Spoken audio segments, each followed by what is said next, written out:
Good morning tout le monde. J'espère que vous êtes prêts pour votre daily dose of marketing. Alors aujourd'hui, on va parler d'une partie du marketing qui est peut-être pas forcément celle dont on a l'habitude, mais quelque chose qui arrive à beaucoup d'entrepreneurs que je connais. Donc si tu es comme la plupart des indépendants, des entrepreneurs, tu as tout le temps des nouvelles idées pour des business, pour des produits, etc. Et la plupart des gens que je connais font une erreur fondamentale qui est de poser la question en train de dire « mais est-ce que c'est une bonne idée ?» Et dans une minute, on va voir pourquoi c'est la pire question au monde qu'on peut poser quand on veut développer un nouveau produit ou un nouveau service parce que, en fait, tout le monde va te mentir.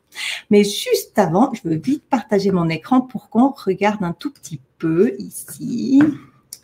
Voilà, ce que c'est le marketing. Parce que c'est vrai que le marketing, on a l'habitude de tout ce qui est promotion, etc.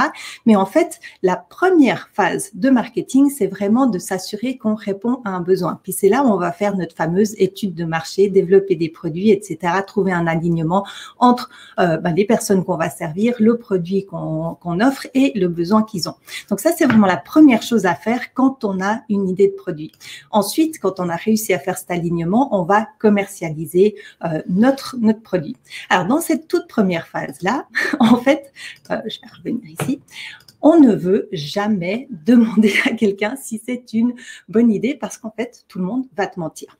Alors, je vais prendre un petit exemple qui est dans un livre que je vais partager avec vous dans une minute. Donc, imaginons que tu veux développer une app sur ton iPad pour des livres de recettes. Et tu vas demander à ta maman. Et ta maman, en fait, tu vas lui dire « Hey maman, j'ai une idée de business, je peux t'en parler ?» Puis elle va te dire « Bien sûr, mon chéri. » Et tu lui expliques, tu lui dis « J'ai envie je vais créer une app de recettes pour de recettes. » Puis elle va dire « Tu dis « En plus, c'est vraiment pas cher, c'est seulement 40 €. » Ok, oui, c'est une bonne idée, mon chéri. Puis 40 €, c'est vraiment pas cher. Vas-y. Puis alors toi, t'es là, yay! On trouve que c'est une super idée et tu vas développer un produit et tout d'un coup, personne va l'acheter. Ça, c'est en fait pas parce que tu as forcément demandé aux mauvaises personnes, ce qui est autre chose. Hein. On veut aussi demander à nos possiblement futurs clients, on va leur poser les questions, on ne veut pas demander à n'importe qui. Mais en fait, dans ce cas-là, tu es en train de poser les mauvaises questions. Alors, c'est quoi une bonne question? Dans ce cas-là, en fait, tu ne veux jamais poser des questions biaisées. Si tu demandes à quelqu'un si c'est une bonne idée, forcément, il va vouloir te dire oui. Ou si c'est vraiment un ami proche, il va peut-être te donner plein de raisons qui sont pourquoi ça ne marchera pas. Mais en même temps, qu'est-ce qu'il en sait? Il n'en sait pas plus que toi. Donc, en fait, tant qu'on pose des questions qui sont est-ce que c'est une bonne idée, oui ou non, voilà, on va pas forcément avoir les bonnes réponses. Donc, en fait, comment est-ce qu'on va faire? On ferait cette conversation avec notre maman. On irait puis on dirait, maman, t'as bien un iPad, non? Puis elle va dire, oui, il est super, j'utilise tous les jours. Puis mais tu fais quoi en fait avec ton iPad? Ah je joue à des jeux, puis je réponds à mes mails, puis je regarde les posts de mes petits-enfants sur Facebook. Ok, cool. Et est-ce que tu l'utilises pour autre chose? Non, pas forcément. Non, je crois pas. Puis tu vas lui dire, est-ce que tu utilises des apps aussi de temps en temps dessus? Puis elle va dire, ah oui, c'est vrai, j'utilise quelques apps. Puis tu vas lui demander, mais tu les trouves où ces apps? Puis elle va te dire, je sais pas, elle va te répondre à ça. Et puis après, vu que tu as quand même envie de poser des questions sur les livres de recettes, tu vas dire, mais j'ai vu, tu as des nouveaux livres de recettes là sur ton étagère. Et puis, ça, c'est ces trucs qu'on reçoit à Noël. Puis tu dis, mais tu n'utilises jamais de recettes? Elle dit, mais tu crois qu'à mon âge, j'ai besoin de recettes?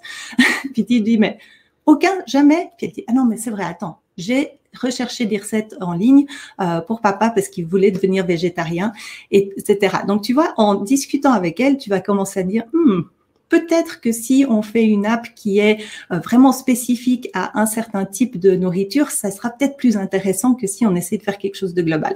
Donc, en fait, quand tu vas poser des questions par rapport à une nouvelle idée de business, tu veux surtout poser des questions par rapport à eux et leur vie. Petit exemple personnel, j'ai écrit un livre qui s'appelle The Photographer's Guide to Body Language parce que il y a quelques années en arrière, quand je travaillais comme photographe, j'ai découvert le secret pour rendre n'importe qui beau en photo. Et je me suis dit, mais ça, c'est un truc, ça va super bien marcher. J'ai passé des mois à écrire le bouquin. Je l'ai publié. J'ai été mentionnée dans des gros journaux de photos parce que les journalistes trouvaient ça extraordinaire. Et déjà, dans ma tête, j'étais là, c'est bon, je vais pouvoir m'acheter ma Tesla avec ce bouquin-là. Et ben non, c'était un flop absolument total. Je crois que j'ai vendu pour 3000 $3000 en tout sur Amazon. Enfin, vraiment 0, 0, 0. Et en fait, ce que j'avais fait de faux à l'époque, c'est que j'avais justement posé la question, est-ce que c'était une bonne idée? Et mes amis photographes trouvaient ça super cool. Donc, j'ai écrit le bouquin. Mais en fait, la plupart des gens ne veulent pas apprendre comme ça et beaucoup de photographes sont pas forcément intéressés de se taper 140 pages de bouquin, de lire tous les petits détails pour pouvoir appliquer quelque chose. Donc, je me suis en fait, j'ai pas fait ma recherche de marché comme il faut et je me suis bien plantée. J'ai passé 8 mois pour, je dirais pas rien, mais pas grand chose à la fin de la journée. Donc, si tu as envie de lire un bouquin qui va vraiment t'aider. Ça s'appelle le Mom Test. Et puis, je vais juste te montrer un tout petit peu à quoi ça ressemble. Hop là, hop. On va finir ça. Donc, le Mom Test, tu peux le trouver sur le site, c'est momtestbook.com/fr. Donc, c'est un petit bouquin qui est traduit en français. C'est sous format PDF. Je crois que ça coûte 15 €. C'est vraiment pas grand-chose. Et c'est le meilleur investissement de ta vie si tu veux justement apprendre comment poser des questions qui ne sont pas biaisées et qui t'apportent les réponses dont tu as besoin. Ce ne sera pas toujours les réponses que tu as envie d'entendre, mais justement, c'est les réponses dont tu as besoin pour développer ton produit. Et ensuite, une fois que tu as fait ce test-là, que tu as reçu les informations, la prochaine chose à faire, c'est d'aller tester ton idée en live, parce que un peu comme mon histoire que j'ai fait avec mon bouquin photo, c'est bien joli de poser des questions, de recevoir des réponses, mais après, le vrai, comme on dit, the proof is in the pudding, on dit en anglais, c'est si les gens vraiment vont acheter, vont cliquer sur un site. Donc, ce que tu peux faire dans ce cas-là, avec Rapidly, c'est que on va te permettre de créer un produit, même si c'est un produit fictif, tu l'as pas encore créé, et vaut mieux tester un produit avant de le créer plutôt que de faire comme moi, de perdre 8 mois pour rien du tout. Donc en fait, ici, quand tu crées un nouveau produit, on va te poser plein de questions qui vont te permettre de construire tout ton argumentaire pour vendre un produit. Et ensuite, une fois que tu as rentré toutes ces informations, là, tu vas avoir un rapport qui te montre toutes ces infos en un endroit et qui va te permettre ensuite de créer une page de test, une page de vente avec tous les arguments. On a aussi en bas, on a des modèles pour t'aider à construire ta page web pour qu'elle soit le plus efficace possible. Et une fois que tu as fait ça, eh ben, tu le mets en ligne et tu regardes si les gens cliquent. Et même si le produit n'existe pas encore, ce que tu peux faire, ça s'appelle, c'est quoi?